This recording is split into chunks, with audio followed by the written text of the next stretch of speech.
A very good morning to all my dear friends. I am Prashant Mavani and I warmly welcome all of you to StudyIQ. I hope you all are doing good this morning. Today is Saturday and I'm sure you would have some sort of plans, isn't it, for Saturday night or Saturday evening, spending some time, taking some rest, or you can say a little bit time off from your studies, and there is no harm with it as well. The only thing that you should keep in your mind that your rest or your break should have a limit, right?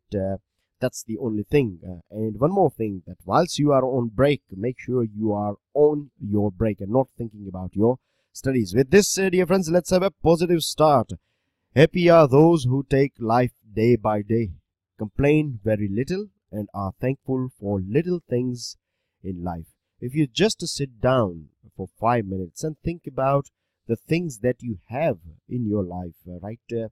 If you are breathing, if you are healthy, if you are fine, then you should thank God or thank this whole nature or the life itself that you are lucky enough to have this sort of things at present, right? Things are in your favor. You may be going through various mental phases, this difficult phases and things like that. But if you visit hospitals, if you visit graveyards, if you visit this sort of places, then you will find that you are lucky enough. So there is no harm or there is no point as well. There is no harm in feeling lucky, and there is no point of being worried too much about life. With this, dear friends, today is I'm not that satisfied, to be honest, as far as articles are concerned. Now, this one, a time to think fast. We have talked about this Iran nuclear deal, I think twice now, right, back to back. So this is the third time that we are finding this article. Now, of course, it's not that this article is completely repetition of what we have discussed. It's a good thing as well, right? It is going to be a good revision for us. I have got some few points for you guys, so we will go through those few points. So it will basically add that that grooming that is required on any particular topic. So we'll go through it.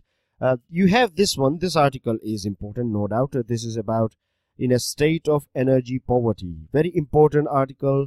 Very good factual points as well. And I'm sure once we'll go through this article, it will improve our understanding on this electrification.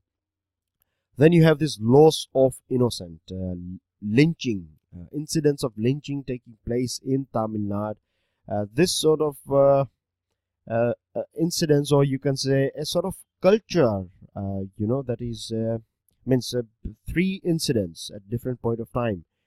So this is a matter of worry, and we need to break this pattern. State government as well as society, we have to come together to break this pattern. This one is about Karnataka's vote. It's pure political article. If you have extra time, go through it, or else it's not that necessary. This one is a ground zero. Normally I don't discuss this ground zero articles because they are it's not about their size, it is about the things that we already know. We have already discussed about Kaveri many a times, but I will take you through a couple of points. If you have time, means I will reckon you guys to go through it, because at one time quick glance means it's not going to take more than 10-15 minutes, I believe. So, and even today is a Saturday, so you would be having some extra time, I believe. With this, dear friends, if you want to download the PDF of today's discussion, you know the place. It's my Facebook page or Twitter handle. Please don't forget to give us your like if you learn something from today's discussion.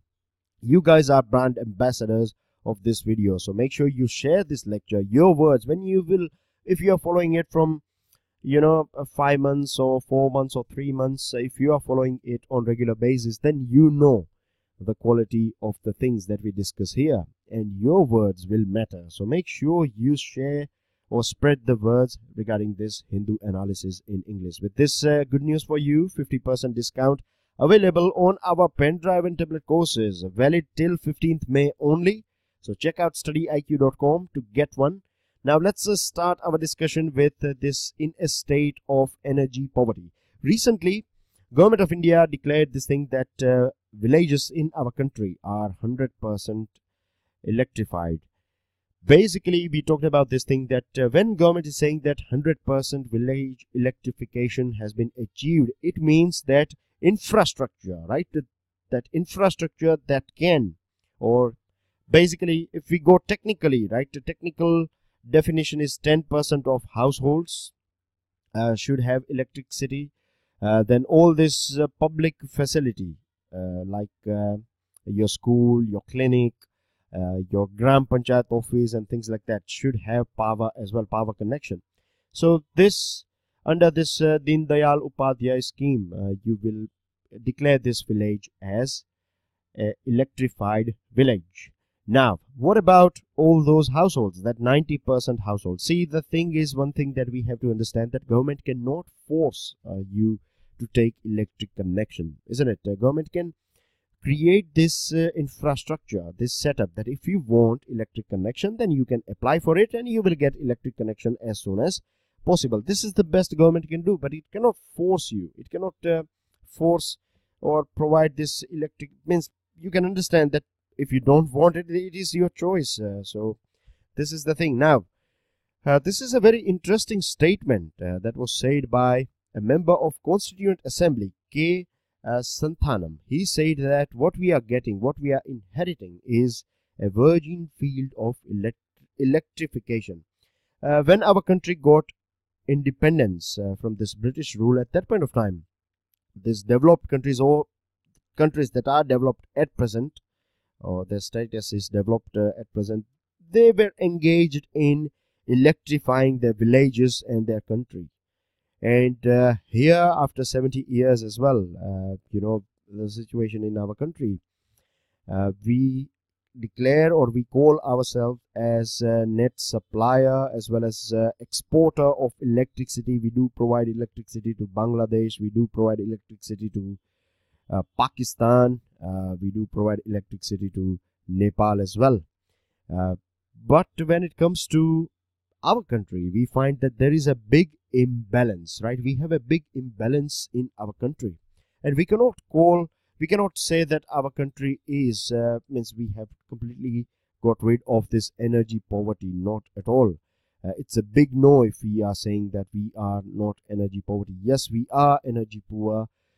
Our supply might have gone up, our production might have gone up, but production is just not enough. If I'll give you one more example, right? If you can say, you know, every year we produce surplus wheat, isn't it? We produce surplus rice. We produce many surplus food items in our country, fruit crops in our country. But can you say that no one is poor in our, means no one is sleeping hungry in our country? Can you say that balanced food is accessible to each and every Indian? Of course, you know the answer is big no. And the main thing here that we have to do is we have to increase accessibility. And this article is, if you go through this article, then that's what you will find, that it's not saying directly, but the message here is accessibility, particularly for this poor people. Now, if we go through some figures that are provided in this article, then we find that 3 crore 10 lakh rural households. This is not a small number, right? It could be population of a country of Africa or Europe. So 3 crore 10 lakh rural households are not connected, or they are basically living in 18th century. You can say they don't have electric connection.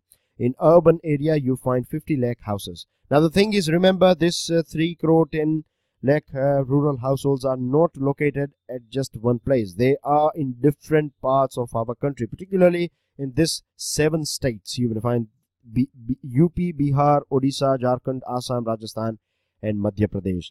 Now, if you have basic understanding of geography of our country, then you will find that terrain in this, or topography in this 7 states, right, it is quite different. You have mountains in Madhya Pradesh, you have this desert area in Rajasthan, you have this flood plains and flood area, or rivers, big mighty Brahmaputra passing from Assam, Ganga in Uttar Pradesh, Bihar, then Odisha and Jharkhand. Again, you have jungles and other sort of challenging topography or land. So this will of course bring challenges, right? it is difficult. Many a times you have to carry this poles and wires and other things on muleback to provide this electricity to different parts of our country. Now, again, this raw material for like wires and fuse and other things, right? If you want electricity, even though if your village is having this infrastructure set up, then of course when you order it, it will take some time, isn't it? So this will bring more challenges, more expenses and things like that. The other thing is, government has set up a target that by the end of March 2019, each and every household in our country, I'm repeating myself here, I'm not talking about villages, we are talking about this Saubhagya scheme. Each and every household in our country will have electric connection. Now again, you have to focus, pay attention to this word here, willing. So if you are willing, if you want, yes, under Saubhagya scheme, the best government can do is it can provide you free electric connection. All this setup charges will not be collected from people who are BPL, under below poverty line. If someone is above poverty line, then as well, this 500 rupees connection fee will be collected in 10 installments. So 50 rupees you have to pay every month. For 10 months, this 500 rupees will be collected. So it is not that big impact on your budget as well. So far so good. Now the thing is, what about people who are poor, right? Do you think they would be able to afford electricity? And we are talking about this 3 crore 10 lakh rural households plus 50. So roughly speaking, we are talking about 3.5 crore households. If you multiply this into 5, then we are talking about somewhere around 15 to 16 crore people, roughly 16 crore people in our country. They are living in 18th century. Of course, you can imagine their social life, or if you go through social indicators, then of course you are not going to find that they are having a sort of very luxurious life, or they are having health facility and other things. No, they are still living in 18th century. They are not or they have not got all these benefits of development in different parts of our country. They are basically poor and they cannot. If you can provide them free electricity, that's fine. But do you think that they will be able to pay electric bills that will be generated every month? It's not possible. The other thing is that 90% of unelectrified households, as well as 2/3 of BPL population, is living in this 7 states. And because they don't have electricity, they are poor. You know what I mean? So energy poverty leads to economic poverty. And if you are economically poor, then hardly you will be inclined to spend money for energy access. So this is a very vicious cycle that we have to break. Now the big question is how we are going to supply electricity. Who is going to look after this electricity bills that they will get every month, isn't it? Because as soon as you get electricity, that does not mean that they know how to use it. You know, it took ages for us. When I say us, I mean to say all those people who are having electricity. Even nowadays, you might have seen many people, your friends or family members, who keep their AC or fan or light, which is not necessary. It will be left on and they will leave the room, and then you find it and then you switch it off. So this sort of habits, right? It will take a bit of time for all these people as well. When they have light, they will keep it on in the daytime as well. It is a very exciting thing, you can imagine. So all these things, it will take time for them to change. Livelihood opportunities and other things will come with electricity, e-health, all these things, right? It is a base. Electricity is a basic thing, but it will take time to build all these other benefits that can be achieved out of this electricity supply. So the main question is, until you reach this phase where you are making enough money that you can afford all these things, or when you are basically coming out of this BPL line, till then who is going to pay your bills? This is a big question. Discoms, they are going through very bad phase. If you go through the state government, then you will find that their fiscal deficit and all these things, right, money crunch, taking place because of or huge amount of money is going to, at present, right, it is given to this discoms so that they can survive. If this discoms are not healthy, then of course this power production will come down, or supply will come down, accessibility will come down. Again, it will create more poverty and things like that. So these are the things. And if you compare the rates of power, then you will find all those states where you have reasonably 24/7 or universal access of electricity, over there the rates are a bit lower compared to these states where they have not this good universal access and things like that. So we have to be very conscious here. Our target is not bad, our aim is not bad, but this is going to be a big hurdle. This money cost is going to be a big hurdle. And apart from that, we have to also focus on augmentation approach. So far we have focused on expansion approach. Our distribution system, our distribution network are not of that good quality. Loss of power, we have not, we have big central power production and then we stretch lines to far-flung places. This is not sustainable. We need small power production, you can say, centers in different pockets of our country, so that you don't have to spend too much wire, less loss of electricity and more accessibility, prices coming down and things like that. With this, dear friends, moving on to another item, it is Iran nuclear deal, JCPOA, has been rejected by Mr. Trump, isn't it? Now the thing is, if we go through different countries or different places around the world, roughly speaking 3 places, USA, it is going to be least affected out of this Iran nuclear deal. When I say nuclear deal, I mean to say cancellation of this nuclear deal, because from last 30-40 years, not 40 years, more than that, we are talking about what? Yes, 40 years. Last 40 years they have not invested anything in Iran. You don't find Coca-Cola in Iran as far as I know. So no USA investment over there, so they are going to be least affected. European countries or European Union countries, they have moderate amount of interaction as well as investment in Iran, so they will be affected moderately. But countries like India, who are not that far from Iran, who have this cultural proximity, historical ties, you have this medicine supply and oil imports and other things, we are going to face huge losses because of this sanctions that will follow this rejection or cancellation of Iran nuclear deal, or stepping out of USA from this Iran nuclear deal. The other thing is, Mr. Trump has been talking about that Iran nuclear deal is not a good deal. It is breaking international rules and orders and things like that. But actually, if you see, then who is really breaking this rule-based order of the world? When it comes to South China Sea, USA keeps on talking about this United Nations Convention on Law of Sea, UNCLOS, right? But when it comes to this Iran nuclear deal, it never talks about this thing that this whole deal was under this umbrella of United Nations, and United Nations does not belong to USA. It belongs to each and every country, 193 countries of the world. The other thing is IAEA has also said that Iran has followed all these rules and regulations. So far, Iran has signed non-proliferation treaty, right? Iran has also ratified this IAEA's additional protocol 5 years from now, which will grant IAEA inspectors a thorough access. They can pop down or turn up to their nuclear sites, and they can ask for a thorough checkup, and Iran cannot say no to it. So this thing has been signed as well. So if Iran is doing everything, you know the reason as well, right? Yesterday we talked about it. Day before yesterday as well, we have talked about it.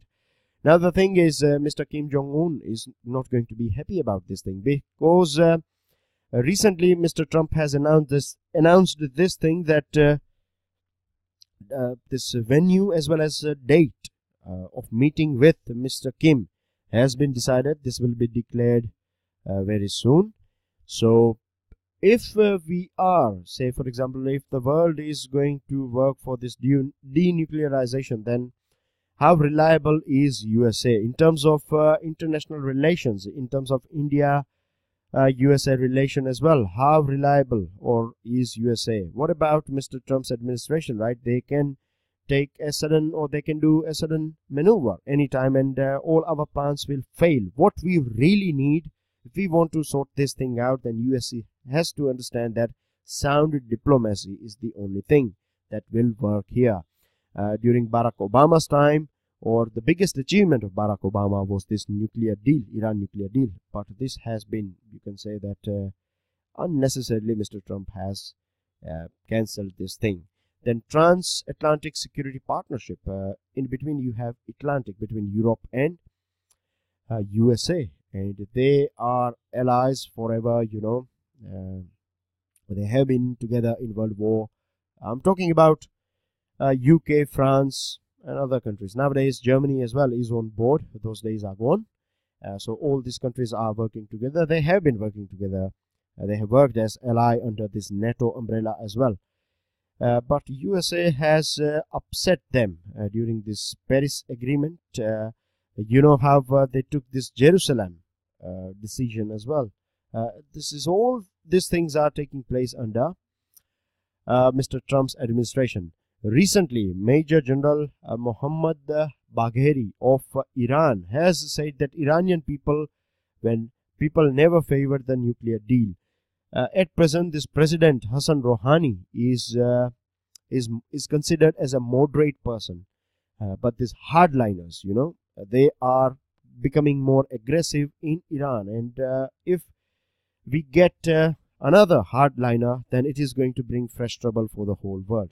Now, in terms of India, what we are going to lose economically and geopolitically, very briefly, welfare and safety of Indian expatriate, because more warlike situation, more destabilization will be seen in this area. We talked about it yesterday, like how Iran will create herders in Afghanistan and Syria and other places.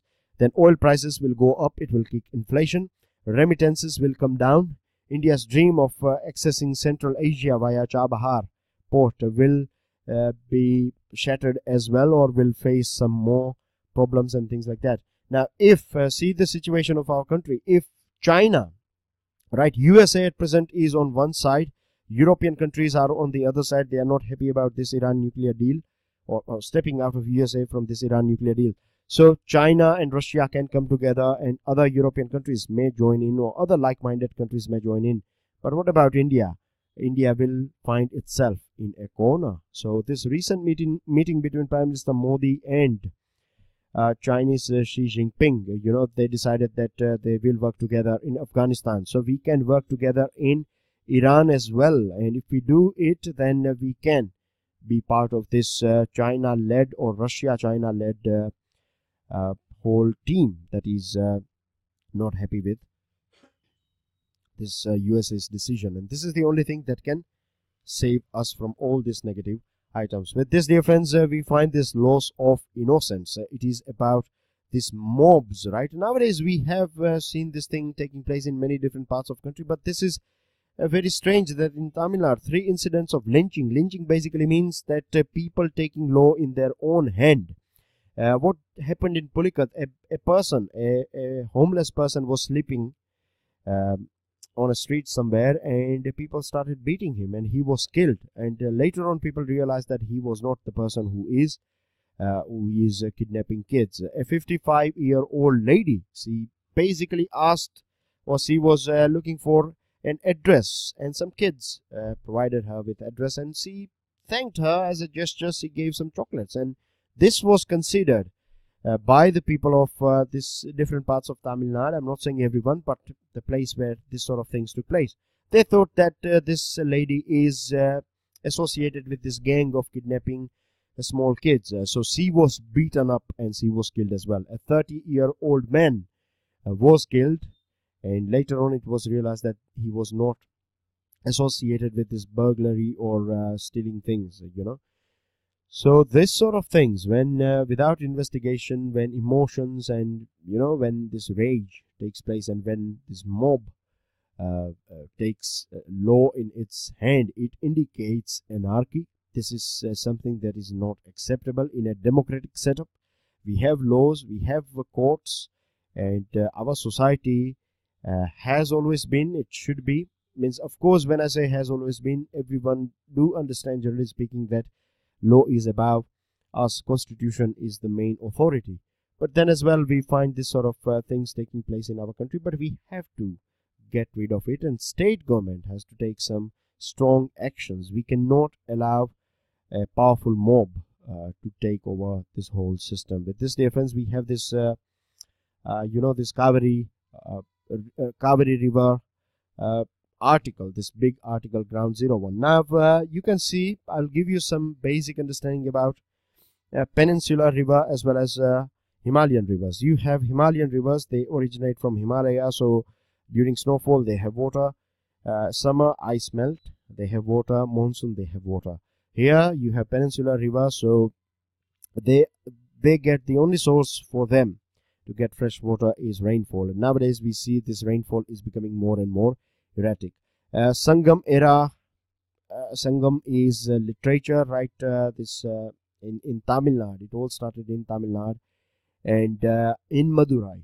Sangam means poets from different parts of the country. They used to come here and they used to exchange their ideas and things like that. So it is known as Sangam. Sangam literature is quite famous as well. It is part of your basic history, cultural history of our country. So in Sangam era as well, this Kaveri River is mentioned. So make sure you keep this thing and this name in mind.